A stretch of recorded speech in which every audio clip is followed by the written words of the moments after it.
Terrorists opened fire on a public bus in Samaria, and miraculously, although the bus was full of people, no one was injured. 3 Palestinian women were arrested at the Eliyahu checkpoint after they were found to be carrying weapons and a suicide note. An Arab MK inside of Israel's own Knesset calls for Israel to change its national anthem, their flag, and he even called Israel a racist state. I'm Josiah, and this is the Israel Guys.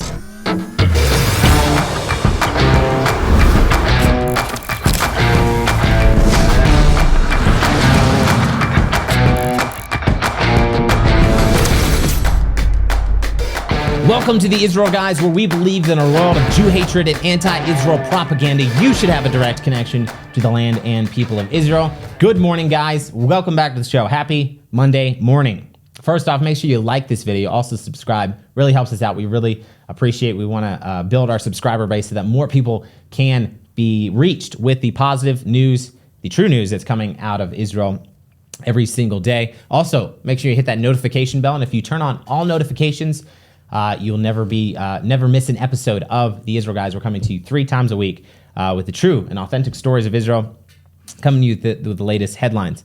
Now, the Saturday night, terrorists opened fire on a public bus in Samaria. The bus was traveling near the Arab town of Silwad here in Samaria, and bullets.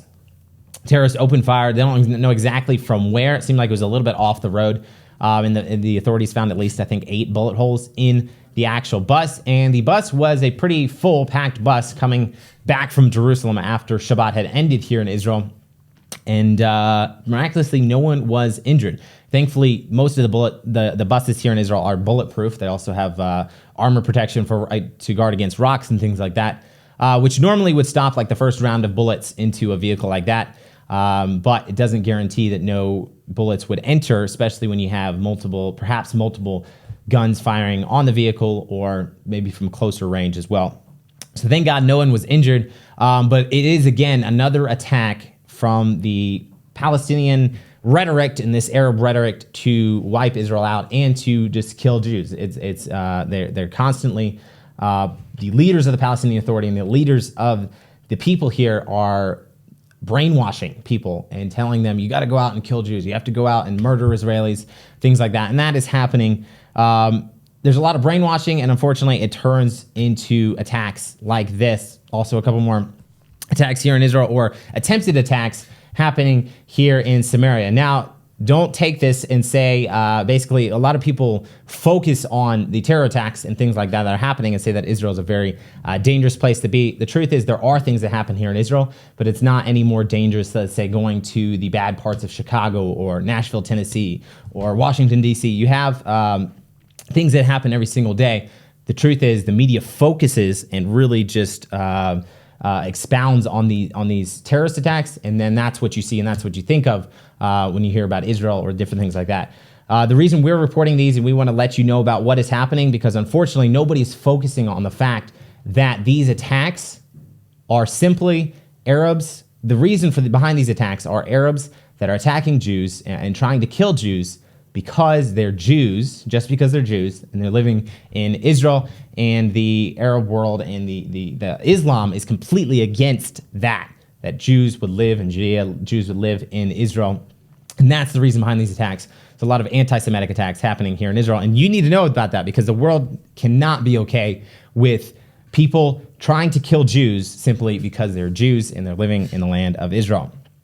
So thankfully, nobody was hurt in this bus, the shooting attack on the bus Saturday night. The governor of Binyamin, the regional council head, Israel Gantz, arrived at the scene directly after the attack. He said, quote, "We have seen an escalation and loss of deterrence for a while already. A great miracle took place this evening. We insist that there be immediate, determined, and deep actions to eliminate terror and bring back deterrence in the field." And he's exactly right. Israel needs to act with determined and actions to eliminate the terror, and also not just to take out those who have already taken or to arrest those who have already committed terror attacks, but also to create a deterrence and maybe some serious consequences for those who do, that will deter other Palestinians or other people from trying to carry out attacks against Israelis. Also yesterday, I believe Saturday, 3 Palestinian Authority terrorists, they would have been terrorists actually, But Palestinian Authority Arab women actually were arrested at the Eliyahu crossing. This is the checkpoint to cross from Judea and Samaria into Israel. And they were carrying weapons and a suicide knife. This was Saturday night. And the authorities there noticed that there was something. These ladies were acting very suspiciously, so they searched their vehicle, and they revealed Carlo weapons as well as a suicide note. And after arresting them and questioning them, they found that these women said that they were planning to carry out a shooting attack on the security forces at the checkpoint. So thank God this was seems to be another terror attack thwarted, and we don't exactly know the motivation behind their intended attack. What exactly the story is there, but these women were from Nablus. They were all residents of Nablus, or the biblical city of Shechem, and they did not have permits to enter into Israel, basically did not have work permits or permission to go outside of Judea and Samaria, and that's where the Palestinians are there. Only Palestinians who have a work permit, and the only way you can get that is if you're not connected to terrorism or have direct links to terrorists who are in your family or things like that. You can get work permits to work inside of Israel itself, and usually you can get a much better job than you can inside of the Palestinian Authority, just because of all the much lower economy and the oppression that they're facing from the Palestinian Authority themselves. So thankfully, this seems to be another terror attack that was thwarted, and nobody was injured. It could have turned out very, very differently, and who knows, there could have been loss of life at the checkpoint Saturday night. So we thank God again for keeping his people safe. Also, last week, there was another Arab man that was arrested for throwing rocks at police cars and a residential building inside of the Arab neighborhood of Silwan, which is in Jerusalem. Actually, the guy was caught on camera, and after a quick investigation, they identified the man. The police arrested him very swiftly. So again, another attack towards Israel and the security forces here in Israel.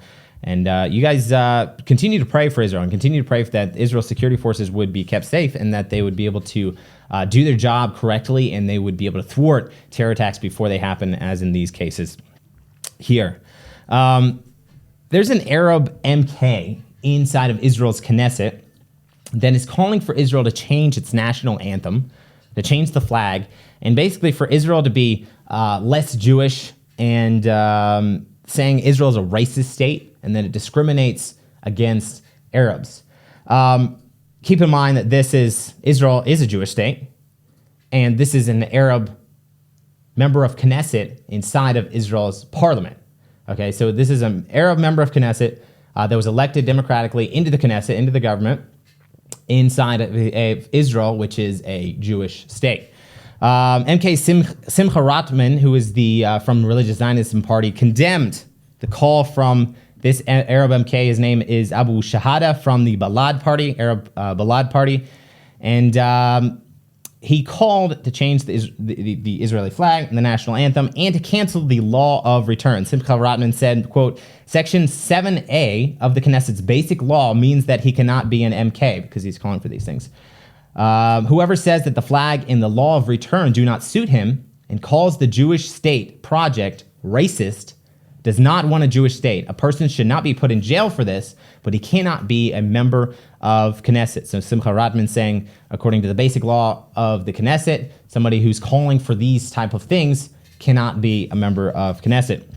Abu Shahada also called, for saying that Israel is racist. The structure inside of Israel is racist, and it discriminates in favor of Jews, and that they need to build a better democratic model. I don't know where you have a better democratic model, especially in the Middle East, where you have Arab MKs.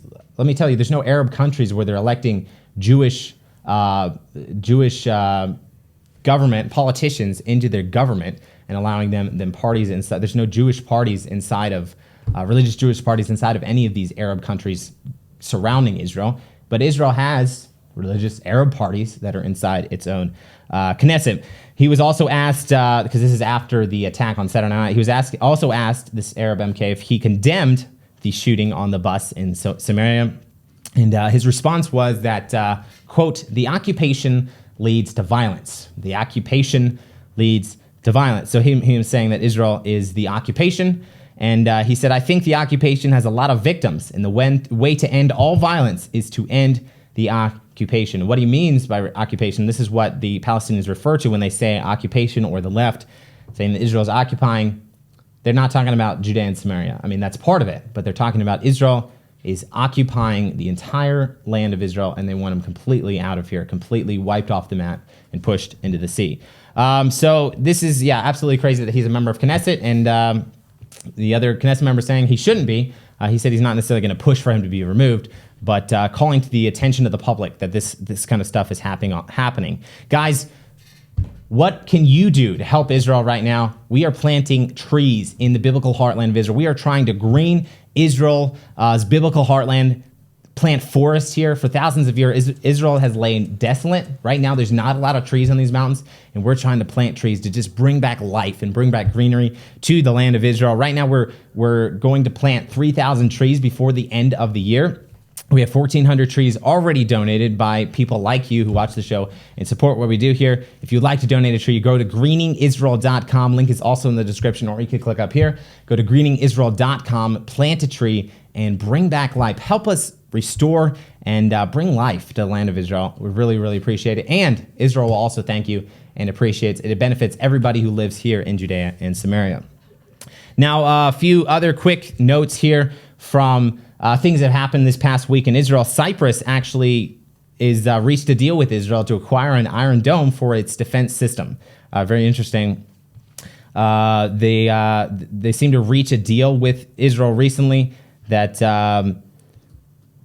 they're going to purchase Iron Dome missile defense systems from Israel, and it seems like they're going to be doing it very soon. And the paper, I think it was a Greek paper from Greece, talking about the deal between Israel and Cyprus, talking about that they're going to be purchasing these weapons amid ongoing tensions over contested gas deposits in the Eastern Mediterranean here. And the Cyprus is apparently afraid of Turkish aggression in the area as well. So there's a lot of different things, but it's very interesting that Israel is supplying these defense systems to other nations around Israel here in the Middle East and the Mediterranean here. So that's a very fascinating piece of news, I thought.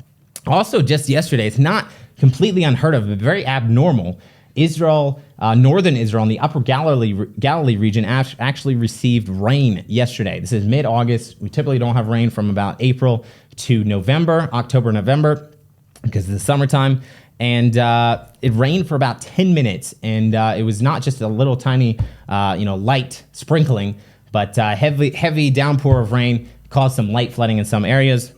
Seems to not cause too much damage, but not unheard of, like I said. But occasionally you'll get like a little sprinkling of rain, or maybe 2 or 3 minutes or 30 seconds of rain, very light. But this is definitely very abnormal for Israel to receive about 10 minutes of hard, heavy rain in the middle of August. And it's not necessarily meaning that temperatures are like we're approaching the fall, but because temperatures actually were expected to rise after the rain yesterday as well. So there you go. Rain in Israel, fascinating. And it's very cool to see the different things that happen, and why it happened, who knows? We're in the middle of summer here, but rain in Israel is always cool. Also, last here, Korean Air, the commercial airlines Korean Air, is resuming its flight to Israel early next year. The Israel's foreign ministry and the tourism ministry here in Israel just announced last Thursday that they will be resuming flights for Korean Air to Israel. Right now, I think they're going to be doing about 3 flights a week. And Korean Air has not been flying to Israel since the start of the coronavirus pandemic in 2020. And so they're going to be startup flights in January 2023. And apparently there's a lot of people that come from Korea, because in their statement, the tourism ministry and Israel's foreign ministry said that South Korea represents an important market for incoming tourism to Israel, among other things, because of its large Christian community. Prior to coronavirus in 2019, around 60,000 tourists from Korea visited Israel. The expectation is that the number of tourists will increase when the route is restarted and begins operating again. So there you have it. 60,000 tourists from Korea came in 2019. They're expecting it to greatly increase because there haven't been, Korean Air has not been flying from South Korea to Israel since the start of the pandemic. So there you go, Israel, get ready. You're going to have a lot of Korean tourists coming to visit Israel and see the amazing things that are happening in Israel. Guys, let us know what you think in the comments below. Here's everything that's been happening the week, and let us know if you want to hear about something maybe that you heard on the news and you're not quite sure about. Put it in the comments below, something you have questions on. We'd love to interact with you there. And thank you for listening today. Make sure to tune out the fake news, because there's a lot of fake news that's happening, and tune into what is actually happening in the land of Israel. Remember, we'll be back every Monday, Wednesday, and Friday with your direct connection to the land and people of Israel.